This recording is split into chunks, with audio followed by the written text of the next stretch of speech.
오늘 이 아침 우리에게 주시는 하나님의 말씀 말라기 2장 14절에서 16절의 말씀이 되겠습니다. 말라기 2장 14절에서 17절에 있는 말씀 한 목소리로 합독하시겠습니다. 너희는 이르기를 어찌 됨이니까 하는도다. 이는 너와 내가 어려서 맞이한 아내 사이에 여호와께서 증인이 되시기 때문이라. 그는 내 짝이요 너와 서약한 아내로되 내가 그에게 거짓을 행하였도다. 그에게는 영이 충만하였으나 오직 하나를 만들지 아니하셨느냐? 어찌하여 하나만 만드셨느냐? 이는 경건한 자손을 얻고자 하심이라. 그러므로 내 심령을 삼가 지켜 어려서 맞이한 한 아내에게 거짓을 행하지 말지니라. 이웃의 이스라엘의 하나님 여호와가 이르노니 나는 이혼하는 것과 옷으로 학대를 가리는 자를 미워하노라.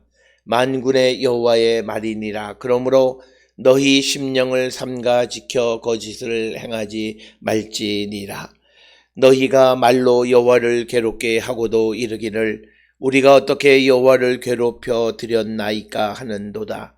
이는 너희가 말하기를 모든 악을 행하는 자는 여호와의 눈에 좋게 보이며 그에게 기쁨이 된다 하며 또 말하기를 정의의 하나님이 어디 계시냐 함이니라. 아멘. 오늘 우리가 함께 읽은 말라기 2장 14절로부터 17절에 있는 말씀은 이스라엘 백성들이 하나님의 말씀을 어기고 거짓을 행하는 모습을 이야기하면서 그 거짓을 행하지 말라라고 말하는 겁니다. 특별히 오늘 주시는 본문을 통해서 이스라엘 백성들이 하나님 앞에 행하는 거짓은 특히 그 결혼을 예를 들어서 설명을 하고 있습니다. 오늘 주시는 14절에 있는 말씀을 통해서 보면 너는 이르기를 어찌 됨이니까 하는도다. 이는 너와 내가 어려서 맞이한 아내 사이에 여호와께서 증인이 되시기 때문이라. 그는 내 짝이요 너와 서약한 아내로되 내가 그에게 거짓을 행하였도다.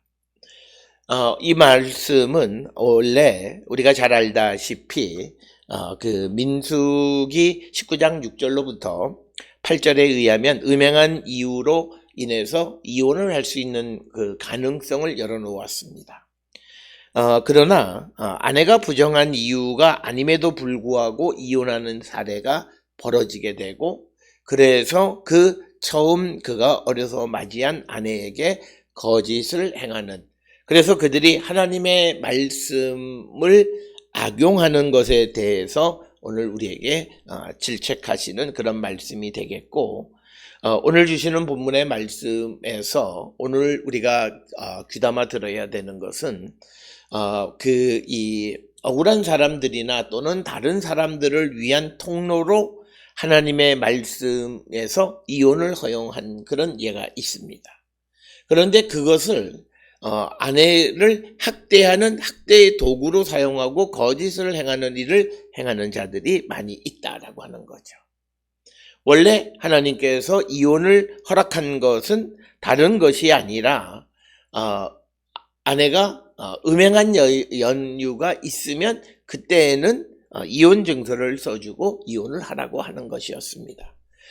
그런데 이런 이혼 허용에 관한 말씀이 있다라고 하는 것을 통해서 사람들이 그것을 자기의 욕심을 채우기 위해서 이제 거짓을 행하고 그가 어려서 젊어서 맞이한 아내를 버리는 그런 어떤 이 폭력을 행하는 것에 대해서 이 질책하시는 말씀. 그래서 오늘 주시는 본문의 말씀에 겉으로 드러난 것은 거짓을 행하지 말라고 하는 말씀이지만 이것의 좀 더 깊은 의미는 하나님의 의도를 왜곡해서 자기의 유익을 삼는 사람들은 하나님의 심판을 면할 길이 없다라고 하는 것입니다.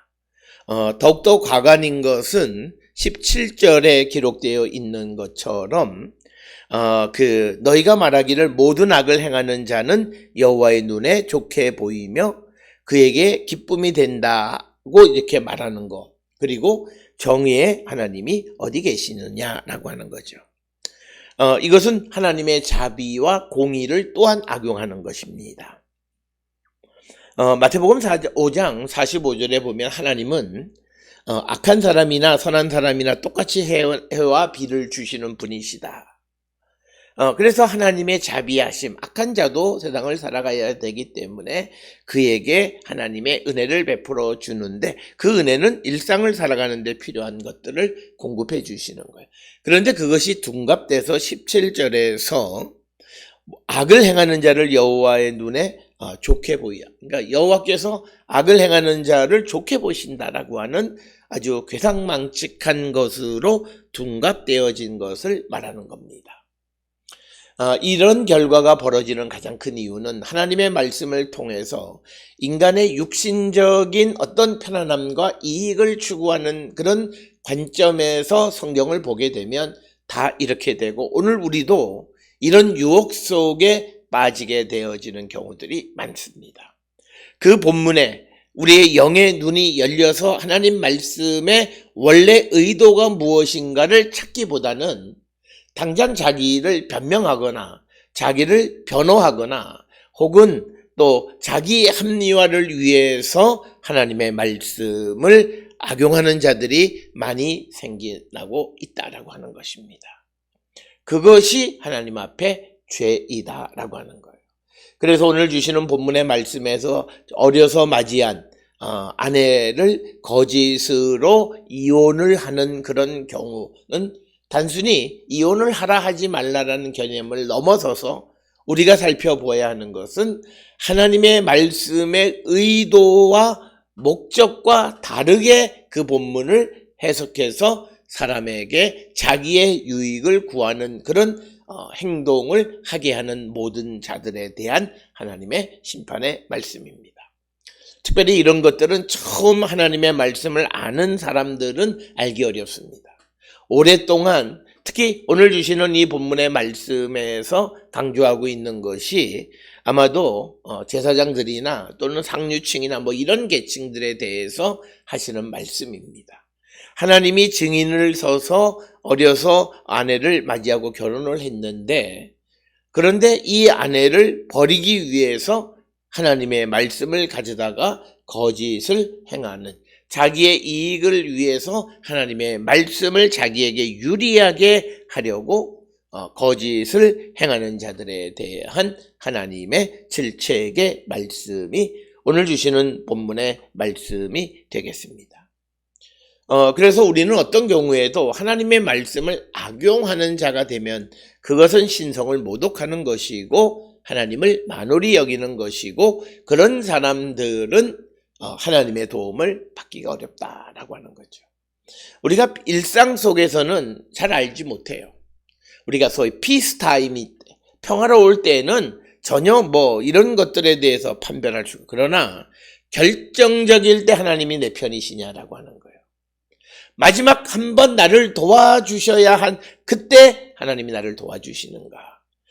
우리가 잘 아는 마태복음 그 10장에도 예수님께서 이제 사람들 앞에서 나를 시인하면 나도 아버지 앞에서 너희를 안다고 시인하겠다. 그러니까 우리가 사람들 앞에서 예수를 시인하고 예수의 복음을 선포하면 예수님도 우리가 하나님 앞에 섰을 때 우리를 안다고 말씀하실 것이다. 이렇게 이야기하고 있습니다. 그래서 우리가 이 땅을 살아가는 데 있어서 무엇보다도 우리에게 중요한 것은 자기의 이익을 위해서 주님을 모른다 하거나 또는 주님의 말씀을 거역하는 삶을 살아가게 되면 결정적인 심판의 때에 우리를 모른다 그러시고 우리를 이 심판으로 가게끔 내버려 두신다라고 하는 것입니다. 그래서 우리는 하나님의 말씀의 참된 의도를 통해서 우리가 거룩한 하나님의 백성으로서 마땅히 행해야 할 바를 행하며 살아가기를 결단하는 그런 자들이 되어야 한다라고 하는 것이 오늘 우리에게 주시는 말씀이 되겠습니다. 특별히 이어지는 15절은 우리가 해석하기 매우 어려운 그런 구절이고 많은 주석가들이 이 본문의 말씀을 해석하려고 했지만 그러나 정확하게 이 본문을 해석하지는 못한다. 이유는 문법적으로도 그렇고 구문론적으로도 이 문장 자체가 불완전한 문장이기 때문에 그렇습니다. 그래서 오늘 주시는 이 본문의 말씀에 대해서 발드윈이라고 하는 그런 학자는 말라기는 첫 부인에 대한 진실을 유지하라는 그런 의도로 이 말을 했다라고 하는 겁니다. 그래서 하나님이 오직 한 부인을 만들지 않았느냐, 하나를 만드신 것은 경건한 자손을 얻기 위한 것이다 라고 하는 것입니다.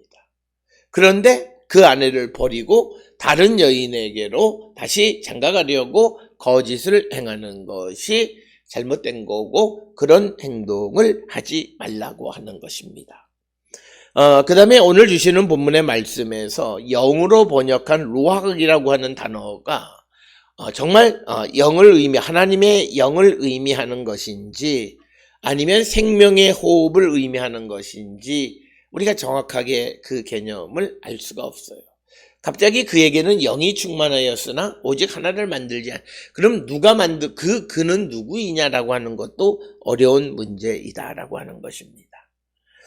그래서 오늘 주시는 본문 15절은 단순히 그 본문이 가진 의도는 분명히 알아요. 그러니까 처음 아내를 지키고 그 아내를 버리지 말라. 그 아내를 버리기 위해서 악을 행하지 말라라고 하는 그런 말씀은 아는데 그것을 말하기 위해서 기록한 하나를 만들지 않았냐라는 하나라든지 이런 것들이 무엇을 의미하는지라고 하는 것이 정확하지 않다라고 하는 겁니다. 특별히 오늘 주시는 이 15절에 대해서 세번역 성경에는 한 분이신 하나님이 내 아내를 만들지 않으셨느냐? 육체와 영이 둘이 다 하나님의 것이다. 한 분이신 하나님이 경건한 자손을 원하시는 것이 아니냐? 너희는 명심하여 젊어서 결혼한 너희 아내를 배신하지 말라라고 하는 것. 그래서 오늘 주시는 본문에서 이혼하지 말고 젊어서 맞이한 아내를 지키고 그 아내에게 거짓을 행해서 이혼하지 말라고 하는 것의 목적은 경건이라고 하는 겁니다. 경건한 자손을 얻기 위한 것이다. 그래서 이 말라기서 2장에서 특별히 강조하는 것은 경건한 거예요. 경건한 사람들이 드리는 것을 하나님이 받으시는 것처럼 또 경건한 삶을 우리가 일상 속에서도 살아가는 자가 되어야 한다라고 하는 것을 강조하시는 것이 오늘 주시는 15절의 말씀이 되겠습니다. 이어지는 16절에서 이스라엘의 하나님 여호와가 이르노니 나는 이혼하는 것과 옷으로 학대를 가리는 자를 미워하노라. 만군의 여호와의 말이니라. 그러므로 너희 심령을 삼가 지켜 거짓을 행하지 말지니라. 그러니까 뭐냐면 음행한 연고 없이 이혼하기 위해서 거짓을 하고 그래서 이혼하는 것들 그것에 대해서 하나님은 하지 말라고 이야기하시면서 이혼하는 것과 옷으로 학대를 가리는 자를 미워한다. 즉 오늘 주시는 이 본문에서 오늘 우리가 살고 있는 이 시대의 사회적인 문제인 가정학대 그래서 부부 사이나 또는 부모와 자녀 사이에 학대라고 하는 그 자체는 하나님이 미워하시는 것이다. 하나님이 미워한다라고 하는 하나님의 심판의 대상이다라고 하는 것입니다. 그래서 우리가 이 땅을 살아가면서 우리가 학대하는 삶을 살아서는 안 된다라고 하는 것을 말씀하고 있고 특별히 우리가 신명기 24장 앞에서도 말씀을 드렸듯이 아내가 부정한 이유로 인해서 이혼을 허락하는 예가 기록이 되어져 있습니다. 그러나 사람들이 자기의 음욕을 채우기 위해서 이 법을 악용해서 거짓을 통해서 음행한 이유 이외에 이혼하는 일들이 벌어지는 것에 대해서 예수님은 마태복음 5장, 19장 그리고 마가복음 10장에서도 그런 것을 일체 금하시는 것을 보게 됩니다. 그래서 우리가 흔히 신명기 24장에서는 이혼하는 가능성을 열어놨지만 예수님은 이혼을 딱 막아버리신 이유는 그 앞에서 말씀을 드렸듯이 하나님께서 모든 상황을 고려해서 배려해서 그 어떤 법을 만들어 주셨는데 그것을 악용하는 자들이 생겨난다는 거죠. 그렇게 악용하는 자들이 생겨나는 것에 대한 질책의 말씀이고, 오늘도 우리가 이 땅을 살아가면서 하나님의 말씀을 악용해서 자기 육신의 기쁨, 육신의 이익을 위한 삶을 살아가는 자들이 되면 안 된다라고 하는 것이 오늘 주시는 본문의 말씀이 되겠습니다. 이에 더한 것은 17절에 그 기록이 되어 있습니다. 주께서 임하시는 날에 너희가 말로 여호와를 괴롭게 하고도 이르기를 우리가 어떻게 여호와를 괴롭혀 드렸나이까 하는도다. 그러니까 그들이 불의한 재물, 그리고 불의한 자들이 경건하지 않은 자들이 제사를 드리거나 그런 일들을 행하면서도 하나님께 대해서 우리가 여호와를 괴롭혀 드린 일이 무엇냐 이렇게 말합니다. 그러면서 이는 너희가 말하기를 모든 악을 행하는 자는 여호와의 눈에 좋게 보인다. 우리가 하나님께서 악인들에게도 해와 비를 주신다 해서 하나님이 악을 좋아하시는 분은 아니시다.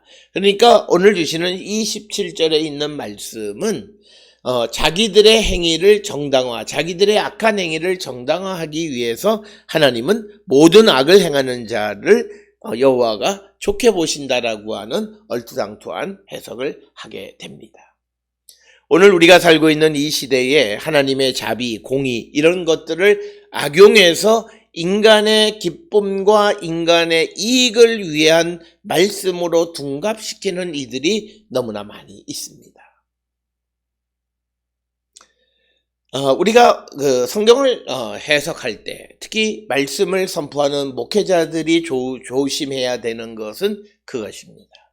성경을 볼 때 그 말씀의 관점, 두 관점이 우리에게는 있어요. 하나는 하나님의 관점이고, 그리고 하나는 백성의 관점, 듣는 사람의 관점이에요. 그러면 이 두 관점 사이에서 하나님의 의도가 무엇인가를 분명히 알아야 되는데, 그 의도는 그 구절뿐만 아니라 전체 성경의 맥락과 같은 말씀인 거예요. 그렇게 해서 그 의도와 말씀의 의미를 분명하게 기억하고 그 안에서 하나님의 말씀의 의미를 깨달아야 되는 거예요. 그렇지 않으면 오늘 주시는 말씀처럼 그 하나님께서 악을 행하는 자를 좋게 보신다. 그렇지 않아요. 하나님은 악을 미워하세요. 악을 심판하세요. 악을 행하는 자가 누구라 할지라도 악을 행하면 하나님의 심판을 면할 길이 없는 거예요. 그런데 사람들이 이것을 둔갑시켜서 여호와께서는 여호와의 눈에 모든 악을 행하는 자를 좋게 보시고 그에게 기쁨이 된다. 자, 여기서 악한 자가 하나님의 기쁨이 되려면 그가 하나님의 말씀을 듣고 주께로 돌아올 때 기쁨이 되는 건 맞아요. 그런데 악을 행하는데 그것을 하나님이 좋게 보신다, 기뻐하신다, 그건 말이 안 된다는 거예요.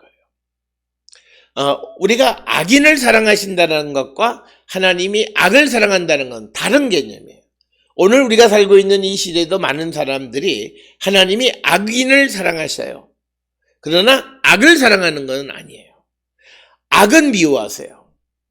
악을 행하는 자가 주께로 돌아올 때 하나님은 그를 사랑하시고 그를 받아주시는 분이긴 하지만 그렇다고 해서 하나님이 악을 사랑하는 분은 아니다라고 하는 거예요. 오늘 우리가 살고 있는 이 시대에 하나님의 말씀으로 장난질 치는 사람들이 너무나 많아요. 그러면 안 돼요. 말씀을 앞으로 갔다 뒤로 갔다 마치 떡 주무르듯이 하나님의 말씀을 마음대로 자기가 소위 원하는 대로 말씀을 해서 그것을 이해하려고 하는 그런 모습은 잘못된 거예요. 그래서 오늘 주시는 본문의 말씀에서 이혼을 위해서 거짓을 행하는 것을 질책하는 말씀이긴 하지만, 그러나 특수한 상황 속에 있는 자들의 이혼을 허락하신 그 틈새를 통해서, 거짓을 통해서 자기의 이익을 추구하려고 하는 사람들, 하나님이 악인들이 주께로 돌아오는 것을 기뻐하신다는 것을 통해서 마치 하나님이 악을 행하는 것, 악을 좋아하시는 것, 악인이 그의 기쁨이 되는 것처럼 둔갑시키는 그런 자들이 되어서는 안 된다라고 하는 것입니다. 오늘 우리가 살고 있는 이 시대에 사람을 위로한답시고 사람의 마음에 호감을 준다라고 하는 의미로 하나님의 말씀을 사람 중심으로 너무 치우쳐서 해석하는 경우들이 있어요. 그게 우리가 말라기서에서 보았던 이스라엘의 제사장들이 하나님에게 심판을 받는 원인 중 하나가, 그들이 말씀을 전할 때 사람에게 기울어진 그런 해석을 그렇게 전하고 그렇게 말씀을 하기 때문에 그 결국은 그들은 하나님에게 그 심판을 받게 된다라고 하는 것입니다.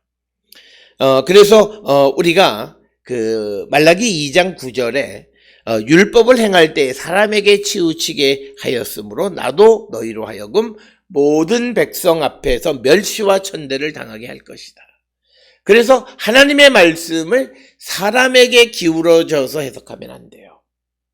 오늘 우리가 살고 있는 이 시대에 인문학이 갖는 한계는, 인문학이 필요한 것은 있어요. 그렇지만 인문학과 신학의 결합이 불가능한 것은 바로 이거예요. 사람에게 기울어져서 성경을 해석하면 안 된다고 성경이 되어 있는데도 그것을 해요. 그러니까 그것이 마치 카페인이나 알코올이나 이런 것처럼 맛있는 것 같아요. 그러나 오래 못 먹어요. 결국 그를 죽게 해요. 그가 어려움에 직면했을 때 믿음은 아무 도움도 되지 않아요. 그리고 하나님을 믿는다고 하면서도 하나님의 능력에 대한 믿음이 없어요. 그러니까 그는 그에게 오는 고난을 고스란히 당하면서 고난에 눌려 죽어서 아우성치는 거예요. 그렇기 때문에 오늘 우리가 주시는 말씀 2장 14절로 17절은 이혼이라고 하는 예를 통해서 설명하지만 특수한 상황을 위한 예외 규정을 만들어 놓은 것을 자기에게 유익하게 해석하려고 말씀의 의도를 변질시키는 자들에 대한 하나님의 심판이에요. 하나님께서 악인이 돌아오는 것을 기뻐하신다 해서 하나님이 악을 행하는 것을 즐거워하고 기뻐하지는 않으신다라고 하는 거예요. 하나님은 악을 심판하시는. 그래서 이들이 말하기를 하나님은 정의롭지 않다라고 하는 거죠. 정의의 하나님이 어디 계시냐라고 하는 궤변을 말하게 된다라고 하는 겁니다. 오늘 주시는 본문을 통해서 우리와도 매우 밀접한 관련이 있습니다. 우리가 하나님의 말씀을 볼 때 하나님의 말씀으로 그 말씀을 받아들이고 있는가 한 번쯤 성찰하고 하나님의 말씀대로 살아가기를 결단함으로 우리가 하나님의 도움을 받고 살아가는 거룩한 백성들이 다 될 수 있기를 주의 이름으로 축원합니다.